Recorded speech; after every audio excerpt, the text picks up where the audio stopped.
Hello, everyone, and welcome to today's webinar on Paul Smith's College MSM Agent E-Summit 2020 Live.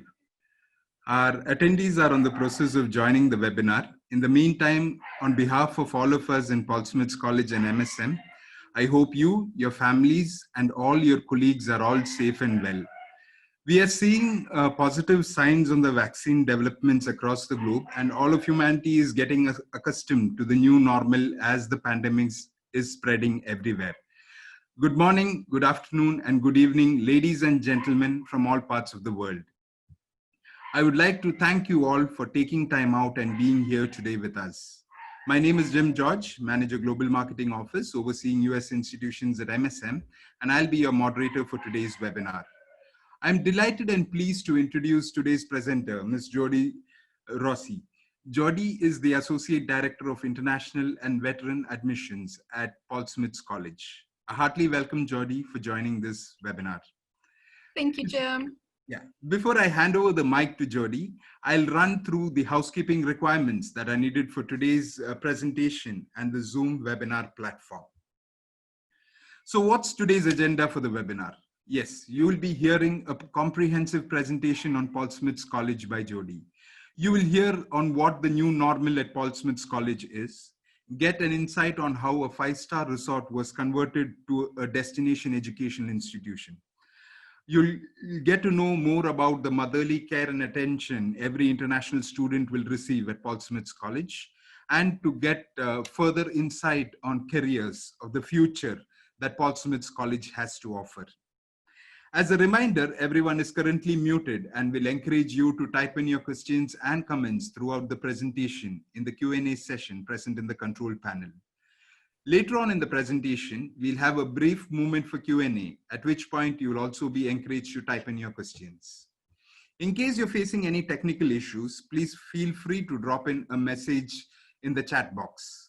We will also have a polling session during the webinar, so all our attendees will have to be attentive during the presentation. We'll expect your active participation during these polls. This webinar is recorded and will be posted on our YouTube channel afterwards. For those who have just joined in, welcome to today's webinar on Paul Smith's College MSM Agent E-Summit 2020 Live. So without further ado, let's kickstart things off by welcoming our presenter, Ms. Jody. Jody, over to you. Thank you, Jim. Hi, everyone. I really appreciate that you're here. Hello from New York. Hello from the Adirondack Mountains in New York. I'm having some storm difficulties today, and so if I lose internet, I will be back as quickly as I can, but Jim will handle it while I'm gone. I'm really excited to introduce you to Paul Smith's College. I hope that you're going to see that there's almost 5,000 colleges in the United States, and they all have very distinct personalities. And I think you're going to find that Paul Smith's is really one of the most unusual colleges of its kind. So if you want to click, Jim. And so a little bit about where we are and who we are. So Paul Smith was an environmentalist who lived in New York back in the 1800s. And as Jim said, he built a 5-star resort where our campus now sits. And he promoted environmentalism, sustainability, as well as entrepreneurship, businesses, and hotel, restaurant industry type businesses, because we are in a high tourist destination. So Paul Smith's, like I said, you're going to walk away and you're going to learn about majors you've probably never heard of, and a school that really is unlike anything else that's in the United States. So we are located in a part of New York about 4 hours outside of New York City. We are in northern New York on the Canadian border, and we are the only college in the entire United States located inside of a state park. The Adirondack State Park is the largest natural protected landmass in the entire United States. So you only see part of our campus there because the dorms and the classrooms are tucked into the trees. You want to flip, Jim? And so our location drives everything we do. Paul Smith was passionate about protecting the environment really long before any of us knew that it needed to be protected and that we were doing the damage that we were doing. And so whether students come in to study environmentalism or science with us, or they do culinary and hospitality, or they do business, there are always going to be sustainability issues and classes and a spin on everything that they're doing. And so, and a lot of that just inspires our students. Our campus is only 900 students, but we have 14,000 acres, and we're surrounded by 6 million acres of mountains and streams and forests and animals. And so even our students who come to us out of the city kind of learn to love the environment and see how we impact it and have to work together with it. And that's more important than ever right now. All right, Jim?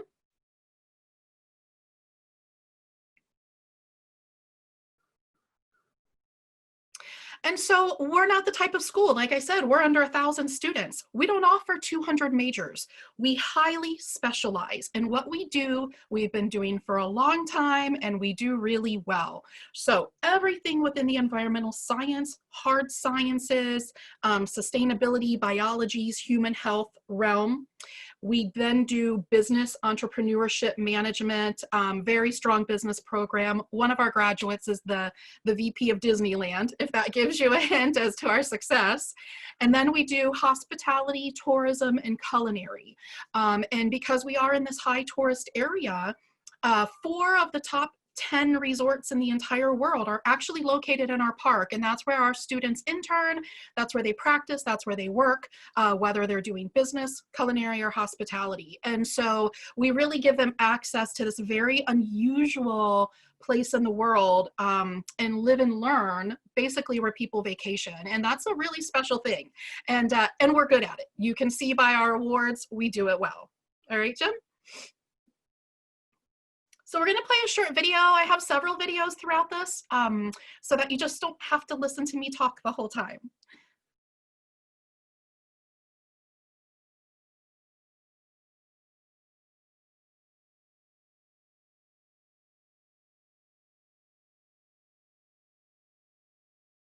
I don't hear the sound working, Jim.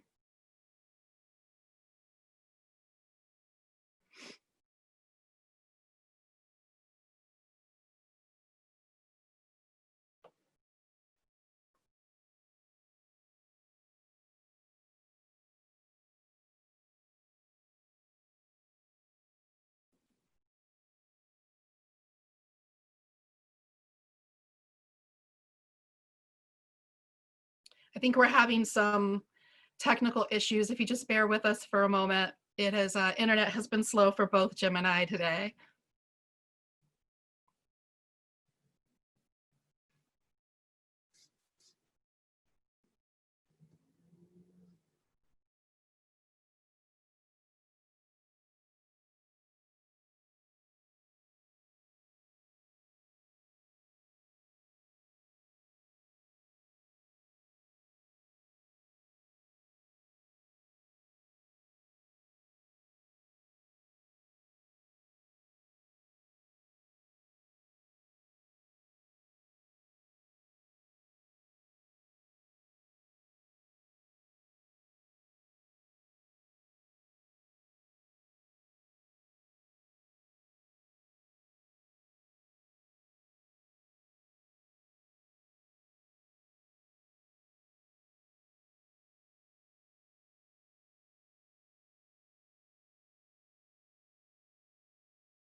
Yeah, I'm sorry. I think there's a technical issue. The sound is not coming, so I'll just rectify that. Just give me a minute.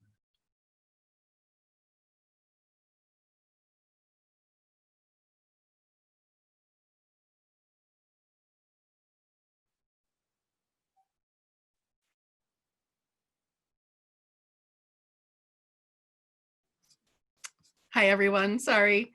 I'm having issues and have to keep relogging in. What that video basically was talking about was that Paul Smith has been a leader in sustainability around the world. We have partnerships with the World Health Organization, with UNESCO. We've been doing this a long time. Our professors are currently engaged around the world in sustainable business practices and education. And so it really, what that video shows is how engaged we are, even though we're this small little school, that we've kind of been, this has been our baby for a long time. You can go ahead and move on, Jim. We'll work through the slides. We'll try another video further on and hopefully it'll work. And so here's what I've been talking about. So these are some of our majors. And I think this is what makes sometimes Paul Smith's difficult to talk to students about, because as Jim had mentioned in the introduction, we have what we call the programs of the future. So we really are looking out and working closely with organizations like UNESCO and the World Health Organization to determine where is the skill set that we're going to need 5 years from now and 10 years from now. And we can now see that every country, every person is impacted by environmental changes. Flooding, fires, obviously the big elephant in the room, COVID.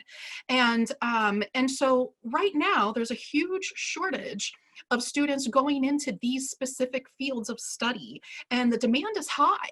The pay is high. The employability is high. Right now, we don't graduate enough students to fulfill the need of the companies who come to us looking for our students.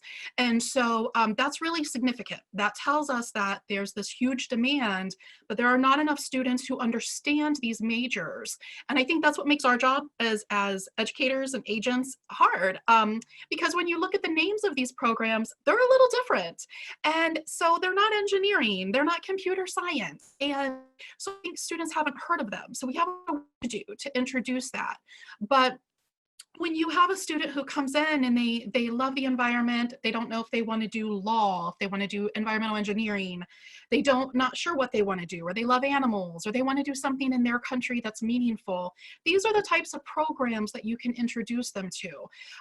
Some of them are very understandable: sustainability, parks and conservation management, environmental studies. But I've highlighted a few in red that are a little different and very specific to Paul Smith's. And so the recreation, adventure, education, and leisure management, that's actually the program my own son is in.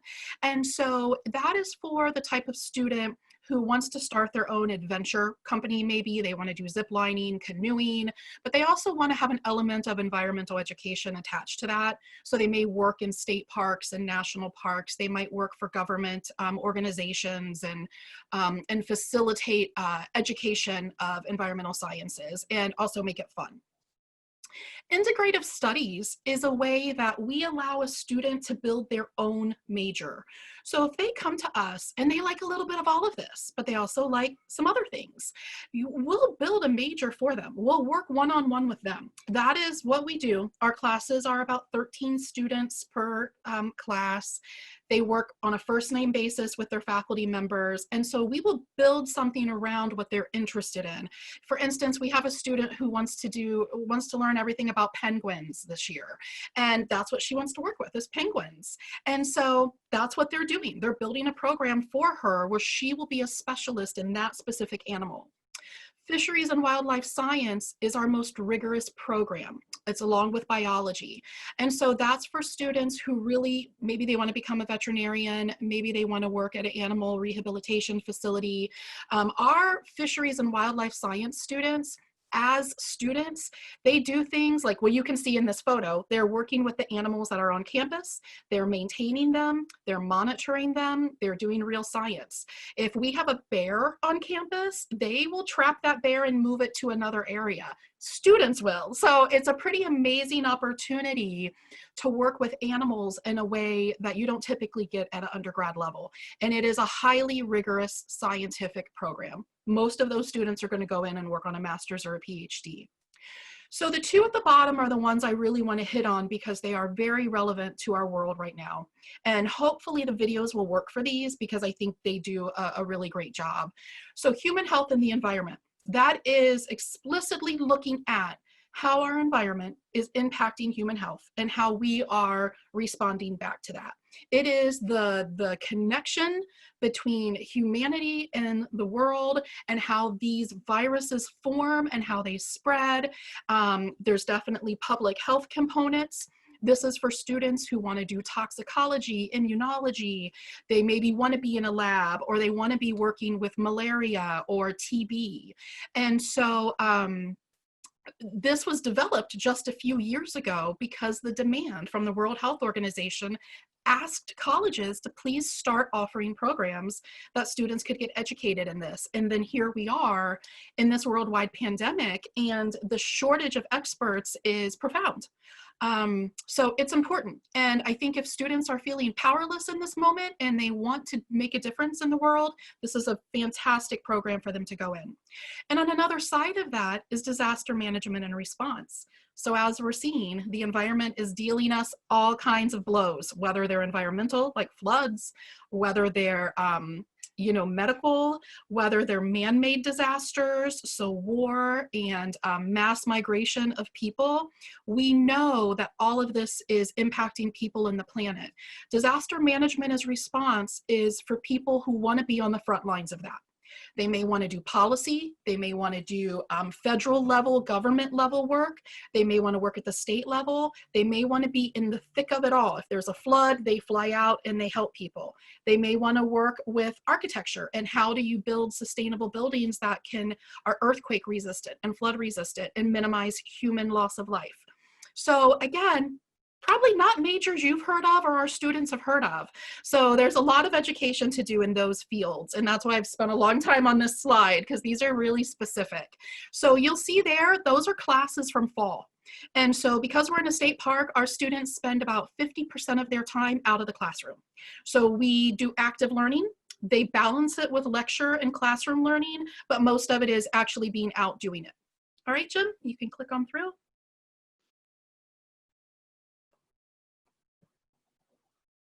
And so I wanted you to take a look at our classrooms because they are not very traditional. We have a few traditional classrooms, but our students have access to equipment and science and laboratories that you don't usually find at the undergrad level. And that is because our college has been collecting data and working with private corporations of data collection and scientific data collection in the state of New York for about 80 years. And so we have, I'll introduce this later, but we have a private research center located on our campus, and our students are able to interact with that company and do their research with them. The bottom center picture, that is what we call, this is how we're transitioning all of our classrooms are into Google Classrooms. Because when you go into the work world, you're not sitting at a desk with a teacher in front of you. And so you're sitting in meeting rooms, you're collaborating with one another, you're working together, you're working digitally. And so we are shifting all of our classrooms to mimic what the real world is going to look like for them. And so that they're getting their entire education, learning how to work in this working world. All right, go ahead and click, Jim. Let's see if it works.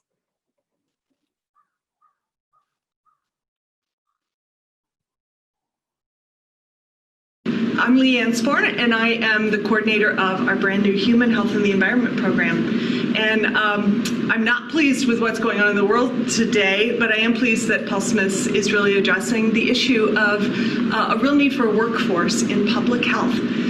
So I'm teaching a senior level course, Topics in Environmental Health. And the course is pretty much teaching itself this semester. The students are really digging into data, watching what's happening in the world in the field of infectious disease, as well as toxins and effects on humans due to climate change. I think this is an amazing career choice for students right now. Partners well with emergency preparedness and disaster management, which we have here at Paul Smith's also. So we have a unique approach to our environmental health program, Human Health and the Environment, in that we're really based in ecology, in learning about animal-human interactions. Most programs such as this come at it more from a medicine standpoint, but we come at it from an environmental standpoint, which offers a really unique perspective. So I'm anticipating that there's going to be a huge call for skilled and well-trained and ecologically minded workers in the field of public health and disaster management in the future. So please strongly consider coming here to Paul Smith's and getting ahead of the curve on that future need. Perfect, thank you.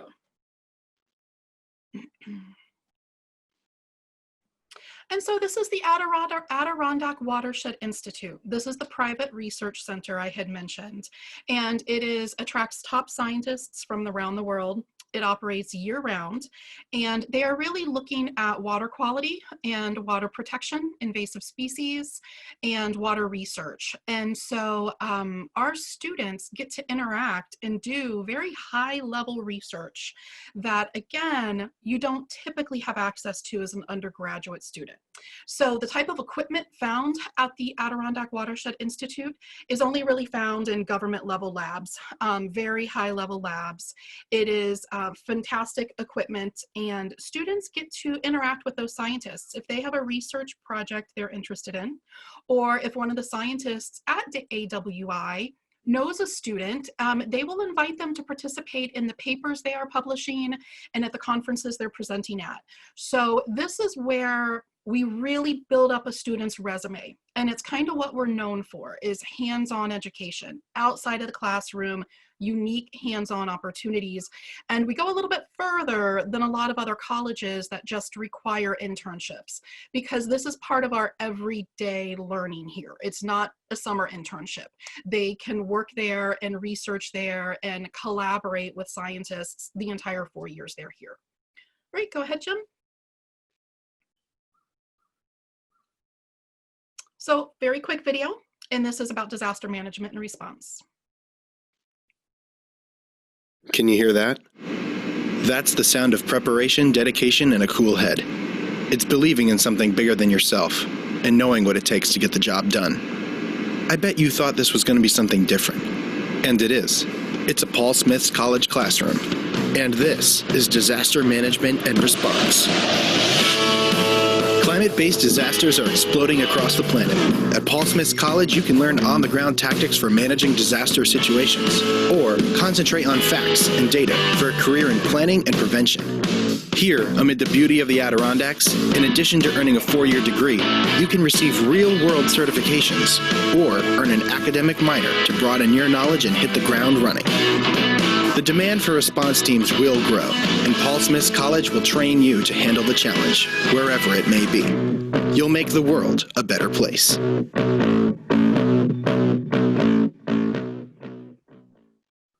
Thank you, Jim. We need more of these programs, everyone. We need more of them. So I'm going to transition over to business and hospitality. And this is really what Paul Smith's was founded on as a resort. And 10 million tourists visit this area every year. And we have a summer tourist season. We have a winter tourist season. We are the location where the Winter Olympics have been held twice. We remain a top destination for winter athletes and sports training, as well as international sporting events all over in this location. And so hotel resort tourism management, a straight business management, straight entrepreneurship, sports and event management, and communication all fall within these realms. Again, it is all real life interaction. And so the businesses that exist in the Adirondacks, they use Paul Smith's College as consultants. So say, for instance, if you want to go into a business degree and you're very interested in marketing, well, you're going to be working with companies locally on their marketing plan. It might be their social marketing, their social media marketing. It could be their print advertising. Maybe you're revamping their entryways. You're looking at how to move people through. It is just every aspect of business, but then you can fine tune it into something very specific that you might be interested in. And so we do a lot of work abroad. We do a lot of work locally. We get our students into, you'll see the Palm Restaurant, Disney, Ritz-Carlton, really some of these amazing hospitality industries. And again, a lot of these businesses are either managed, have vice presidents, or are owned outright by Paul Smith's graduates. And so that ends up being great areas for our students to find jobs in. You want to click, Jim?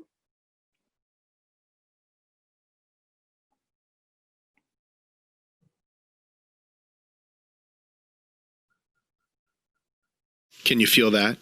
That's the sensation of attention to detail, of tradition, and a hint of luxury.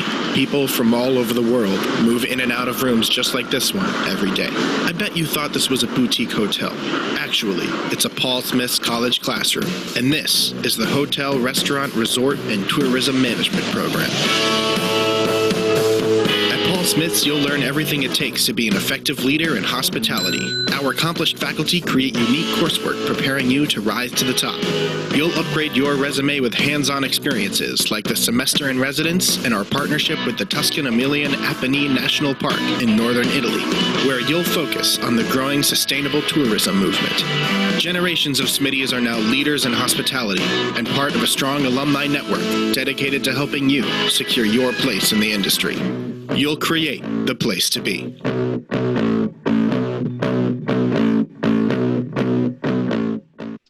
So I think it's important what they're talking about with the hands-on training there and our alumni network. As I said, the VP of Disney is a graduate of Paul Smith's. Our students do a semester at Disney, and many of them end up going to work for Disney upon graduation. And so by the time they leave, they're usually going to have 4 to 6 internship or work experiences internationally and locally at 4- and 5-star resorts. Really, it's not something that students typically get in a hospitality program. It just comes from our location and the type of tourism we attract here. And so it's really, they leave with such a robust resume of experience. And I am honestly astounded every year what the jobs these students get and how much they end up getting paid for entry-level positions.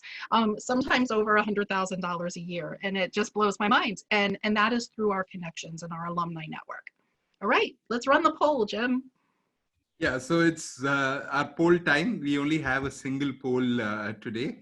So I hope all of you are able to view the polls. So the first question in the polls is, how many bachelor's program do Paul Smith's College offer? So did Jody mention, was it 15 or was it 24 or was it 45 or was it 90? So I would request all of you to answer according to what you have seen on the screen as well as what Jody had mentioned.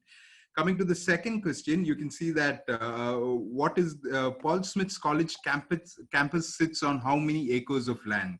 So was it mentioned 1,500 acres, or was it mentioned 7,000 acres, or was it mentioned 10,000 acres, or was it mentioned 14,000 acres? So would request your active participation for the polls. Now coming to the third question is that how many tourists visit the Adirondacks each year? So did she mention, was it 5 million per year, or was it 7 million per year, or was it 10 million per year, or was it 15 million per year?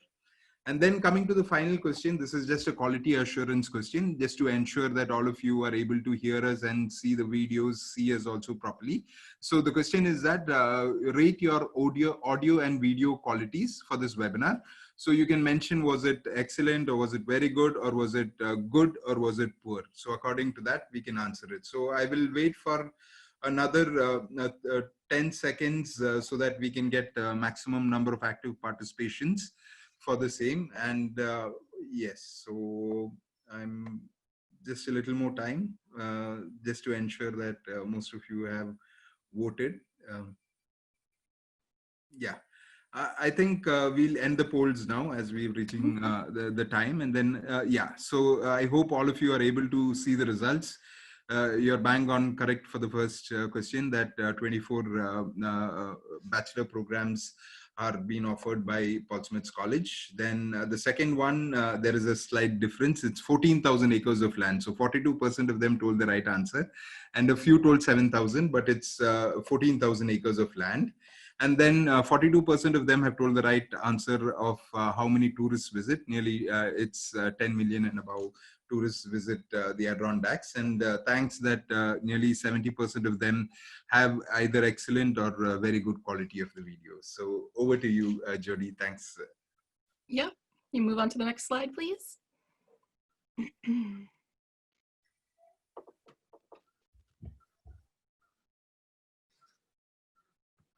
Okay, so I want to talk a little bit. I did talk a little bit about our graduates, especially within the business program. Business and hospitality, culinary was how we started, and now we're really known as a science school, but we really nurture those beginnings. And so the vice president of Disney, the CEO of Dunkin' Donuts, if you have Dunkin' Donuts in your country, manager of the Ritz-Carlton, and even owner of the Palm Restaurants, which is a whole slate of five-star restaurants throughout the U.S. One of our graduates that we're really proud of this year, and I think this really says a lot about the U.S. education system and how flexible it is. So Dennis over here on the left, and he came to Paul Smith's, and he had done some psychology and he had done some marketing, and by the time he did his PhD, he wanted to do engineering. And so he got into Purdue, which, if you're familiar, I'm sure most of the agents here are familiar with Purdue University in the US. It's one of the leading engineering schools in the world. And he was one of the very few people selected to work on the Mars Simulation Research Lab. And so that's the type of environmental engineering work he is currently doing. And so we're really proud of him. We show him off because what an interesting thing to be a part of. I think there were only about 4 students that were chosen to be part of this Mars program that Purdue is doing, which is replicating and trying to learn what it's going to be like to send our astronauts to Mars. And you'll see the picture in the center, and that really is just a picture of students who worked in Italy this year with UNESCO. And this year was the first year that the United States, Italy, and South Africa came together on an UNESCO manned biosphere project. And our students were the only students in the world that participated in that. And that is the connection that our faculty have with UNESCO and that partnership. And so they got to work with some really amazing international scientists on biodiversity around the world. All right, Jim?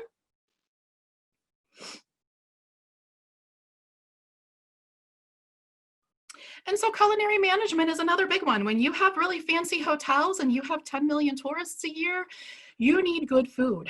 And we also just see a trend in international students wanting to go into culinary, which when I started in international, that was not a thing. And so we're loving to see it now. There is an enormous demand, especially in the United States and tourist areas, for trained chefs. And so we have 2- and 3-year programs. And so even the bachelor degree program is a 3-year program. And so they can come and they can start the 2-year program. And if they then really want to do a business aspect of the program after culinary, where they learn how to manage, run, or open their own restaurant, then they can do the bachelor's degree program. But so they'll leave with a bachelor's degree in culinary arts or food service beverage management in 3 years. So that is at a pretty high rate of savings because we are a private college, we are expensive. So to cut a whole year out of that is fantastic. All right, Jim? Okay, so I wanted to review a few things. I want to mention a little bit about what we're doing in response to COVID-19 currently. And we are open. We are returning to classes. Students are already coming back to campus, and classes will resume on August 18th in person. A lot of that is, again, because of our location and our size. So while we're in New York, our park has been a very low impact of COVID. Our actual town that I live in right now has only had 7 cases and it's had 0 deaths. So the whole county and the whole region of northern New York has only had a few hundred cases.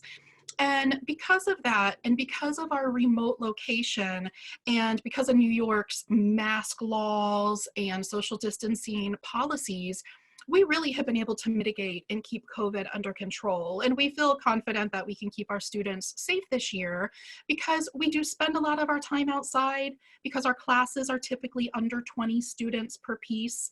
And because we have this environmental and this human health type focus. So a lot of our students are coming to us a little more thoughtful about what they need to do and how what they do impacts the world. And so we're excited. We're in session, we're having classes.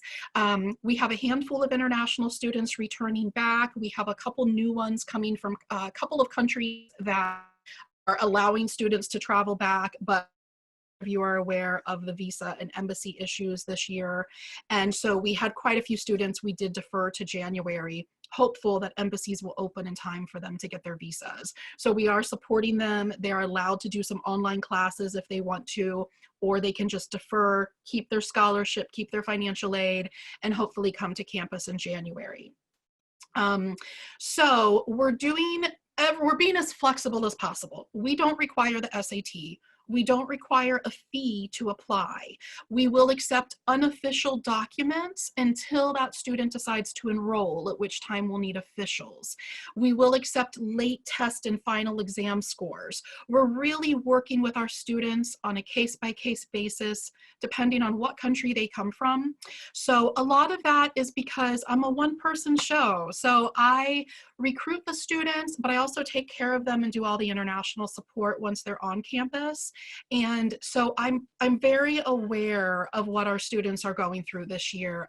For an example, when we closed campus, one of our Chinese students could not get a flight back to China when we closed in March. And so me, along with a couple other people on campus, we were able to find her an apartment here in town. She was able to rent it. We all got her moved in. We connect with her every week. We have dinner. We take her shopping. We get her involved in the community once that our town started to open back up.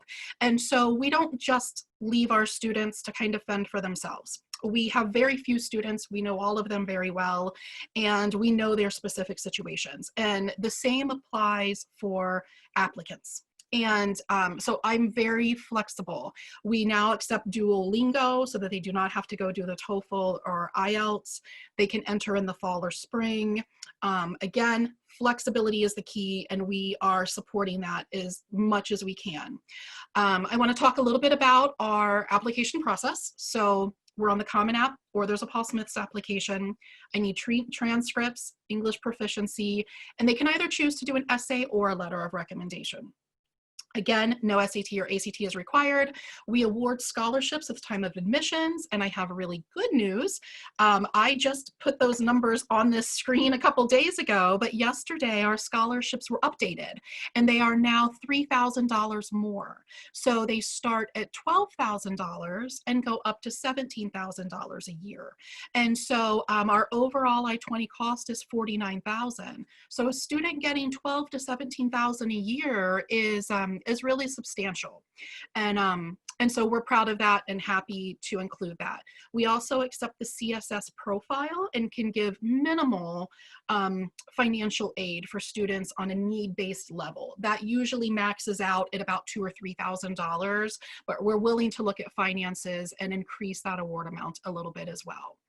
And so let me know if you have questions. My email's there. I'm happy to work one-on-one with you. I'm happy to work one-on-one with your students, send you more information. I know we plan on doing more of these agent summits where some of our faculty are going to be involved. So stay tuned for those as well, so you can actually hear from faculty. And that's all I have. And I really, really thank you for being here and sticking through our technical difficulties, and hope you all stay well. Yeah. Thank you so much, Jody, for this wonderful presentation. So we would request all our attendees to post in any queries that you have so that we can discuss the same along now. So the first question is that means what are the minimum IELTS and Duolingo requirements that are needed? And if you have a student who's well-versed with English, who's competent enough and has got good marks for their high school, so do you give an exception for the student to join in without an English score requirement? It is not ideal. And so 6.5 is 6.5, 79, and I believe Duolingo is 100. Is our minimum. So something to keep in mind is that we don't have English support for our students. So if they get here and they start to struggle, we do have English as a second language tutor. We have a lot of first generation and immigrant students on our campus who need a little extra help academically, but we aren't really designed to support an international student who would come to us and struggle in English. So I'm open to looking at students who've had good marks in English or if they've been taught in English at all. And that may require an interview where we talk. It may require a writing sample sent to us from one of their teachers or from the school directly so that we can verify it. We just have to ensure that they can handle academic college level English. So I'm willing to move a little on the test scores for sure, because I know they're not always adequate and don't reflect the level the student has. But just keep in mind, if you have someone who is struggling, we don't want to get them here and pay all this money and get them involved and they can't handle the academic English. So yeah, a little movement I'll give them, but not a lot. Yeah, thank you. The next one is if you could just give the key highlights of the psychology program and how you can define it as a different program from the others. Yeah. So I think it is very much more therapy based. Our professor who heads that is really working one-on-one with students, and the majority of them are wanting to go into either a grad program to become a psychologist or a psychiatrist, more focused on actual therapy. And so sometimes psychology is very, it stays on the academic research side, and I would say that's not our strength. Our side is on the person-to-person, getting our kids into good graduate programs for psychology or therapy as well. And some of our graduates, you know, as soon as you graduate, they'll go straight into a type of social work type work. And so it's more in that vein than the academic research vein of psychology. Sure. And I will mention one interesting thing too, sorry. The professor who is the head of that department is sincerely one of my favorite professors on campus because he makes the classes so fun and interesting. So for instance, this spring, there was a psychology of the zombie class. So they're looking at zombies and how they act psychologically, and they're watching movies and they're reading books, and you know, everything he does, his students are so engaged and having fun all the time that I think that's where we excel. If anybody has done psychology, taken psychology in college, you'll know it always seems like it's going to be interesting and then it's rather dry and boring. I think he puts a pretty good twist on it and keeps it exciting. Sure. Thank you so much for giving that insight on the psychology program. The next question is, what are the possible job opportunities that students can get for studying the human health and environment program? Right. So that is really looking at working at a lab, working in toxicology, working with immunology. So maybe in a hospital, looking at lab samples, looking at how viruses are spreading, looking at water quality and how that is impacting human health and what's happening physiologically to us due to these environmental changes. So those students will go and work for things like the World Health Organization, for the CDC, the Center for Disease Control. They may work for nonprofits on battling, I know a big push is battling malaria in a lot of other countries. And so they may go and work on the ground there and doing research to support finding cures for that. So think about human health, think about the real scientific side of it. Sure, thank you. Also, if you could just give and highlight on the sports and events management program and what uniqueness and how it will attract international students. Yeah, so that is really nobody else can claim it because we are located where the Olympics have been held.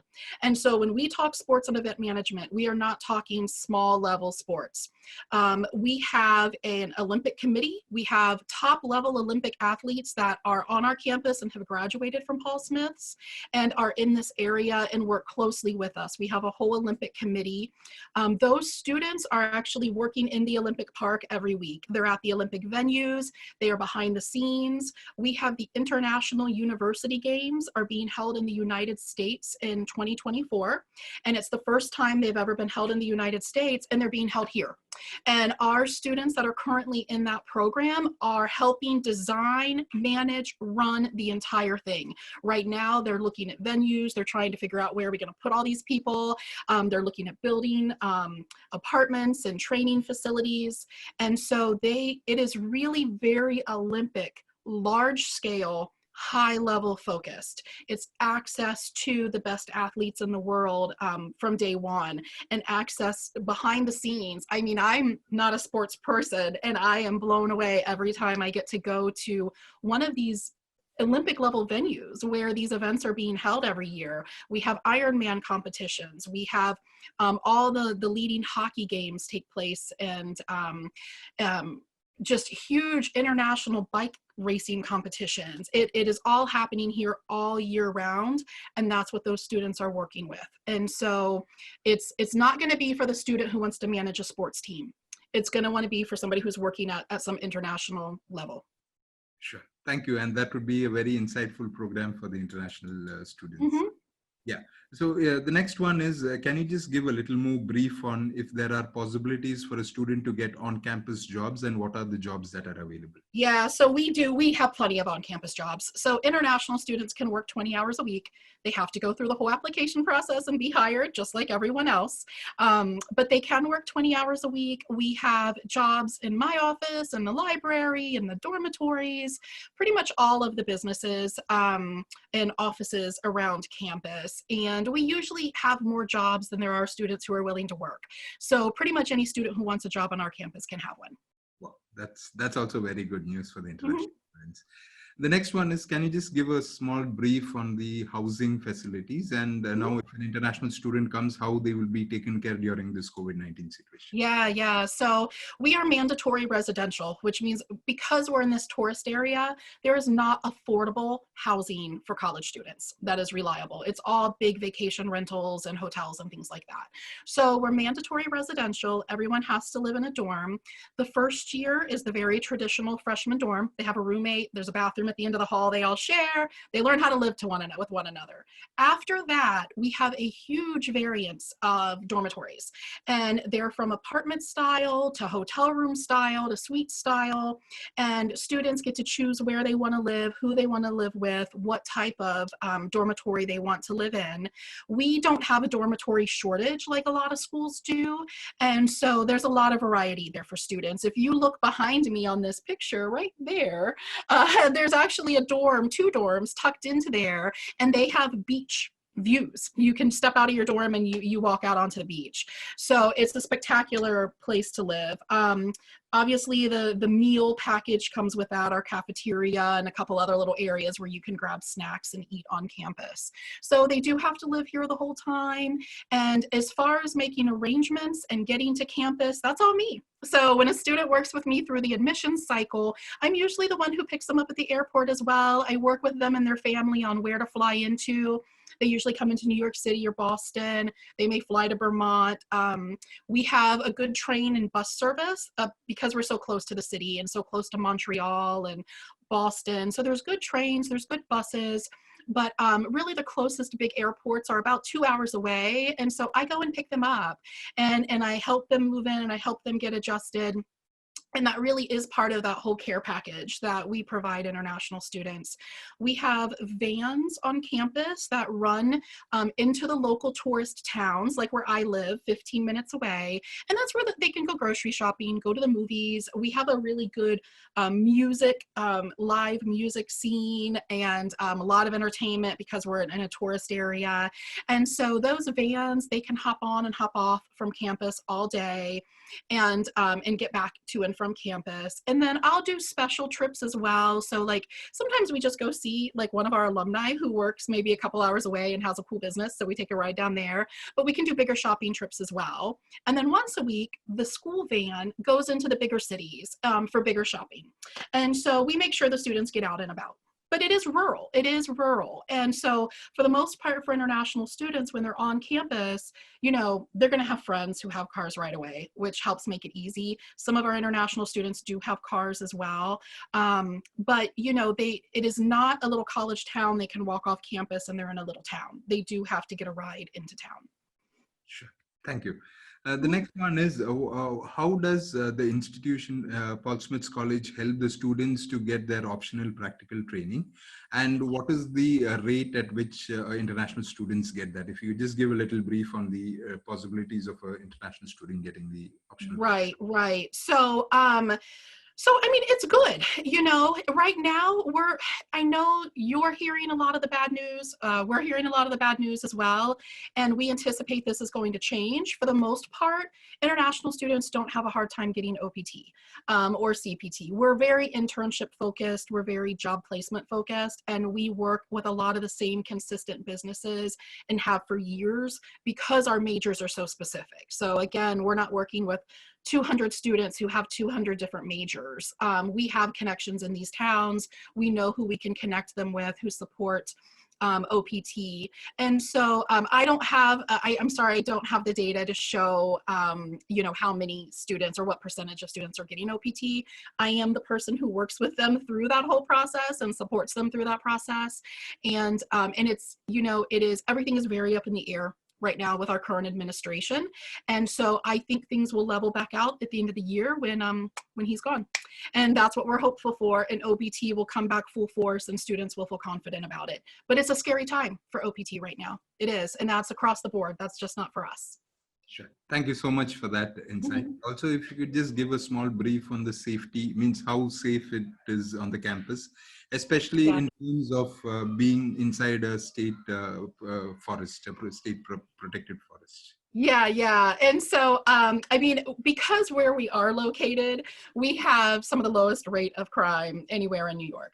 It's small communities, it's small towns. Like I said, when you only have 900 students to keep track of, it's pretty easy to keep track of them. I would say most things that are dangerous are the students who are very, very adventurous. So, you know, our students get a discounted ski pass. So sprained ankles, broken legs in the winter are very common. That's probably our most common health problem we have is our students who are very adventure oriented. So they're doing rock climbing, they're doing skiing, they're doing adventure sports. We don't really see things like, I mean, we don't even really see like robberies, you know, it is just it's just such a small, special area. I think when you're located in a park, everybody feels a little bit special about the area. And so our crime in all of the towns around us is very low.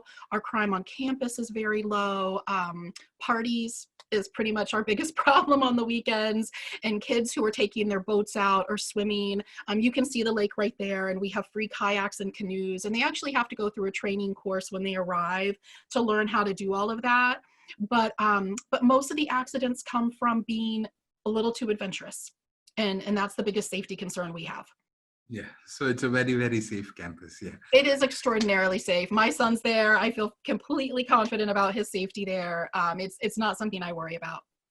Thank you so much. The next one is just to carry on with the answer that you just gave. What are the activities, like do you have different activities that a student can enjoy in Paul Smith's, that student life? Yeah, we're very aware that we are in a faraway location and that we're small. So we have robust athletics. I mean, that's a big one. We have all the regular sports everybody has. We have all the regular clubs and activities. We have concerts. We have wonderful speakers. We have game rooms. We have what's getting very big is video gaming. We actually have a video game club and they're competitive. They travel and compete against other colleges. And so that has been a big boom, and then colleges come here and compete against them. Obviously a lot of outdoor stuff. And so even students, we get a lot of students from New York City, and they have never really been in the woods before. And there are wonderful ways we introduce them to being outside and learning how to enjoy it and embrace it. But then I'll mention again my Chinese student, because I'm so close with her and have gotten so close with her this summer through all of this. You know, she's not an outdoorsy person. She loves board games, video games, reading, being online, drawing anime. We have a club for all of that. She's in the board game club. She's in the anime club, she's in a cooking club. And so and then if a student wants to start a club or activity, we support that as well. So very student centered, and whatever they're interested in, we're going to give them pretty much. Sure. Thank you so much. Really great points. We have answered most of the questions that have come in, and in case if our attendees have any further questions, you can please log in, or you can respond back. Our global admissions executives contact details also will be shared in the questions and answers and the chat function. You can get the details from there. And then in case if you have any questions related to admissions or anything related to applications, queries, or any other required resources from Paul Smith College, you can get in touch with her. So Jody, would request your final closing lines for the webinar. I'm just really sad we all can't see one another in person this year. I think we're all feeling that and that connection and working in education together. But just know that those of us are on this side of the screen are thinking about all of you. I think we're all thinking about the best interest of the students in this really uncertain time. And I want to keep it positive, and I want students to stay engaged and not lose their dream of studying abroad. I think those are the most amazing students. They grow up to be the most amazing human beings in our society, and the most globalized thinkers. And I think we just charge forward through this, and I wish all of you well and safety and happiness, and hopefully next year this time I'll be in your country and we'll be talking one-on-one and working with students and making their dreams come true. So I appreciate your time. Yeah, thank you so much, and hoping for the best that everything would be normalized and it would be regular. Sure. So thanks for this wonderful and insightful presentations and those beautiful videos. So before we sign off, we at MSM are very happy to see that MSM Live Agent Summit 2020 Live has been informative and a useful resource to our partner agents and attendees, and would request all of you to follow us on our Facebook, LinkedIn, Instagram, and YouTube platforms to stay updated on our upcoming events. You can also visit our website, that is www.msquaremedia.com, to get further updates. So thank you so much for participating in today's webinar. We hope to see you again next time. Stay home, stay safe. Thank you.